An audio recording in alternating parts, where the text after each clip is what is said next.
નમસ્કાર, આપ જોઈ રહ્યા છો મંતવ્ય ન્યૂઝ અને હું છું આપની સાથે નંદની। કેન્દ્રીય ગૃહ અને સહકારિતા મંત્રી અમિત શાહ આગામી 27 ઓગસ્ટે ગુજરાત પ્રવાસે આવી રહ્યા છે, ત્યારે તેમના સંસદીય વિસ્તારમાં લોક દરબારનું ખાસ આયોજન કરવામાં આવ્યું। આંબલી, બોપલ અને ઘુમા વિસ્તારોમાં યોજાનારા લોક દરબારમાં અમિત શાહ હાજરી આપીને સ્થાનિક લોકોની વિવિધ સમસ્યાઓ સાંભળશે।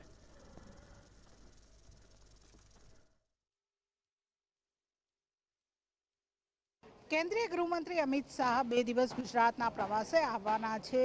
આવતીકાલ અને પરમ દિવસ 2 દિવસ ગુજરાતના અમદાવાદ, ગાંધીનગર, અમરેલીમાં વિવિધ કાર્યક્રમો છે તે પણ કરવાના છે। આ 2 દિવસમાં અમદાવાદમાં કેવા કાર્યક્રમો થશે, અમદાવાદના મેયર સાથે સીધી વાત કરીશું। હિતેશભાઈ, અમિત શાહ ગુજરાતના પ્રવાસે છે, ખાસ કરીને અમદાવાદમાં એક લોક દરબારનો કાર્યક્રમ પણ રાખવામાં આવ્યો છે। એ સિવાય 2 દિવસના બીજા કયા કાર્યક્રમો છે? એમના નિજી કાર્યક્રમ પણ છે અને સરકારી કાર્યક્રમ પણ છે। અમદાવાદ મહાનગર દ્વારા લોક દરબારનું આયોજન કરવામાં આવ્યું છે। એ હર હંમેશા પ્રજાની વચ્ચે રહેવાનું પ્રાધાન્ય વધુ હોય છે। અગાઉ પણ લોક દરબારો કર્યા છે ગાંધીનગર લોકસભાની અંદર। હમણાં લાસ્ટ એકાદ મહિના પહેલાં સાબરમતી વિધાનસભાના રાણીપ વોર્ડમાં રાખવામાં આવ્યું હતું। અત્યારે ગાંટલોડિયા વિધાનસભાના બોપલ, ઘુમા અને આંબલી વિસ્તાર માટે આ લોક દરબારનું આયોજન કરવામાં આવ્યું છે। પ્રજાની વચ્ચે જઈ ચેરમેન, સેક્રેટરી અને ગામજનોના મુખ્ય લોકોના અંદાજિત જે નિર્ણય થયા પ્રમાણે જે લોકોએ રજીસ્ટ્રેશન કરાવ્યું છે એવા 500થી વધુ લોકો છે અને 500 લોકોનું રજીસ્ટ્રેશન અત્યાર સુધી થયું છે ચેરમેન, સેક્રેટરીનું।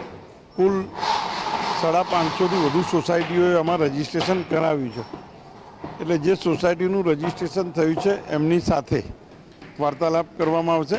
એમના દ્વારા સૂચવેલા કામો ઝડપથી આગળ વધે, બધા કોમન પ્રશ્નો અને બધા જે લોકો બીજા પણ આવી શકશે, જે લોકો આવશે એના પ્રશ્નોનું રજીસ્ટ્રેશન એ દિવસે પણ થશે।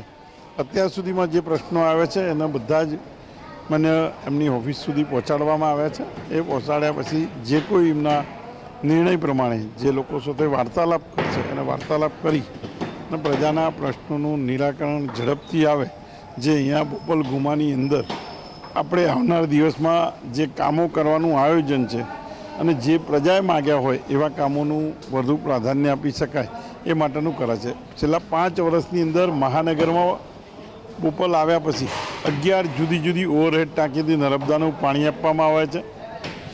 વરસાદી પાણીના નિકાલ માટે બોપલ અને ઘુમા તળાવ ખાતે પમ્પિંગ સ્ટેશન બનાવવામાં આવ્યા છે। બોપલની અંદર પહેલો જ ઇકોલોજી પાર્ક, જ્યાં બોપલ નગરપાલિકા હતી ત્યાં કચરાનો ઢગલો હતો, એ જગ્યા ઉપર પાર્ક બનાવ્યો છે।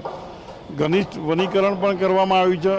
સોસાયટીની 70-20-10ની અંદર ખૂબ મોટા પ્રમાણમાં સોસાયટીના કામ પણ કરાવવા। કોઈ એવી સોસાયટી મળશે આ વિસ્તારમાં કે જે સોસાયટીમાં 3 કરોડથી 4 કરોડના વ્યક્તિગત સોસાયટીમાં જ કામ કર્યા હોય એવા આપ જોઈ શકો છો કે બોપલની અંદર જે રીતે 3 એક બ્રિજ બનાવ્યા, અંદર બ્રિજ બનાવ્યો, સીધો રોબો સેન્ટરથી આગળ જઈએ એટલે બ્રિજ છે। રિંગ રોડ ઉપરના બધા જ બ્રિજોનું નવીનીકરણ કરી રહ્યા છીએ।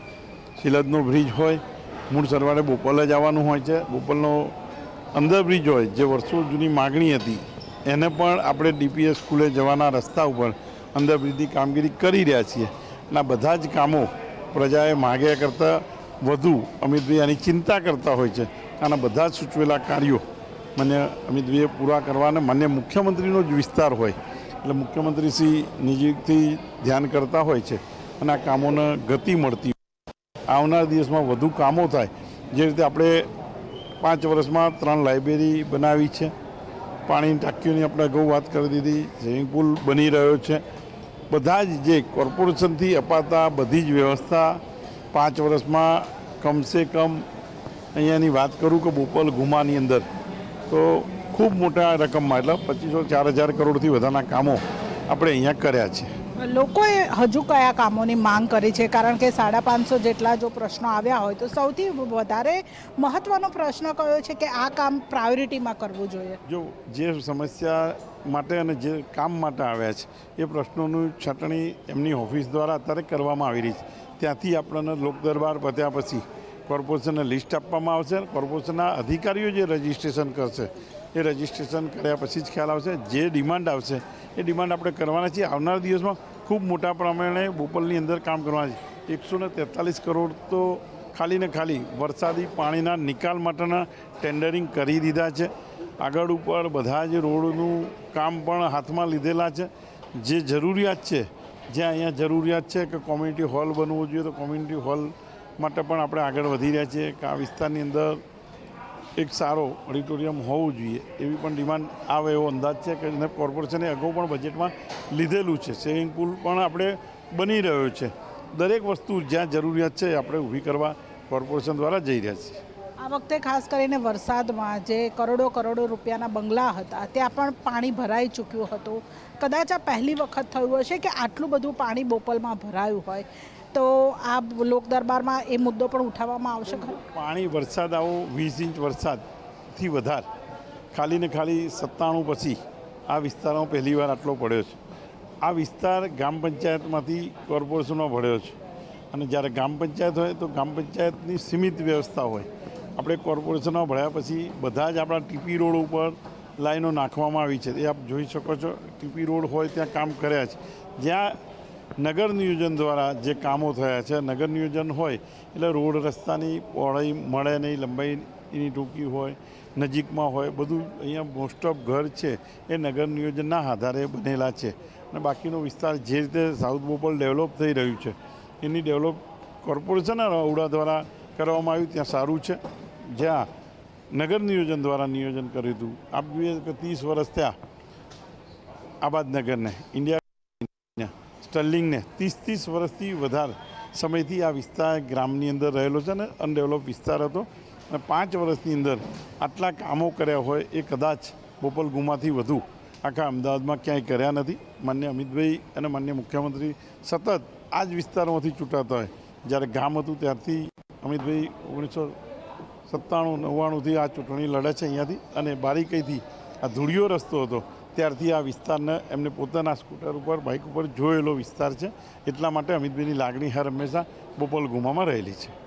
એટલે પોતાની લાગણી છે તે પોતાના મત વિસ્તારમાં જોડાયેલી છે અને તેના જ કારણે ખાસ કરીને અમિત શાહ છે તે લોકોની વચ્ચે આવશે, લોકોના પ્રશ્નો છે તે સાંભળશે અને પ્રશ્નોનું જલ્દીમાં જલ્દી નિરાકરણ આવે તે પ્રમાણેની વ્યવસ્થા છે તે પણ કરવામાં આવશે.